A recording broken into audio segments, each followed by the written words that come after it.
Jóladaskráin á N4 hefur aldrei verið jafn vegleg. Við kynnumst fólki úr ýmsum áttum í fjölbreyttum þáttum í kringum hátíðarnar. Þann 25. desember fáum við blikur bernsku Vigdísar Grímsdóttur, einstök mynd af rithöfundunum sem heillað hefur heila þjóð með skrifum sínum. Breyttist ekkert við það. Þetta var alltaf þarna, þetta alltaf þarna. 27. desember kynnumst við Altagerðisbræðrum betur í gegnum tónlist, fróðleik, gamanmál og kveðskap.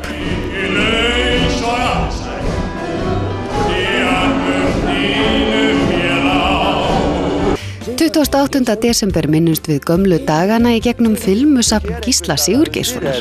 Dalvík og ég staddur upp á efstu hæðinni á Tjánhæðablokk. Að norðan verður á sínum stað í kringum hátíðarnar og þá fylgjum við meðal annars Snæfríði Ingadóttur til Spánar, en hún finnur norrlendinga hvert sem hún fer. Ekki missa af umfjöllun okkar Íslendinga á Spáni hér á N4 milli jóla og nýárs. Adiós! Daginn fyrir gamlás fræðust við eitt kunnasta aflaskip landsins, súluna EA300 í heimildarmyndinni Klárir strákar, Lagó.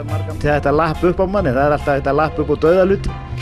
Við byrjum svo nýja árið á blikjúr bernsku séra Hildar Eyrar Bolladóttur sem heillað hefur landsmenn með skrifum sínum allt milli himins og jarðar og skemmtilegri sýn hennar til lífsins.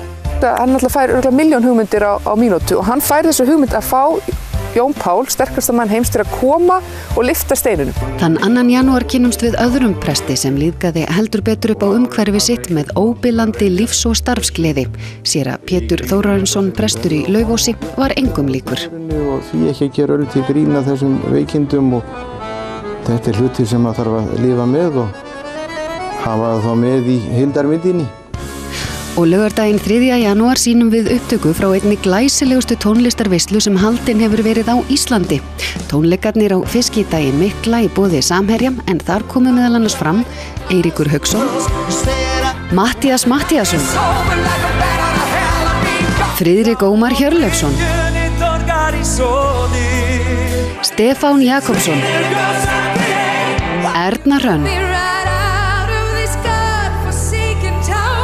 Regína Ósk,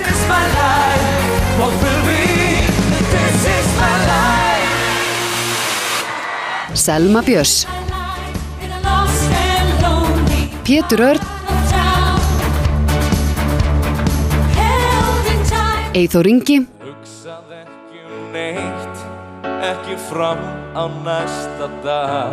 og margir fleiri.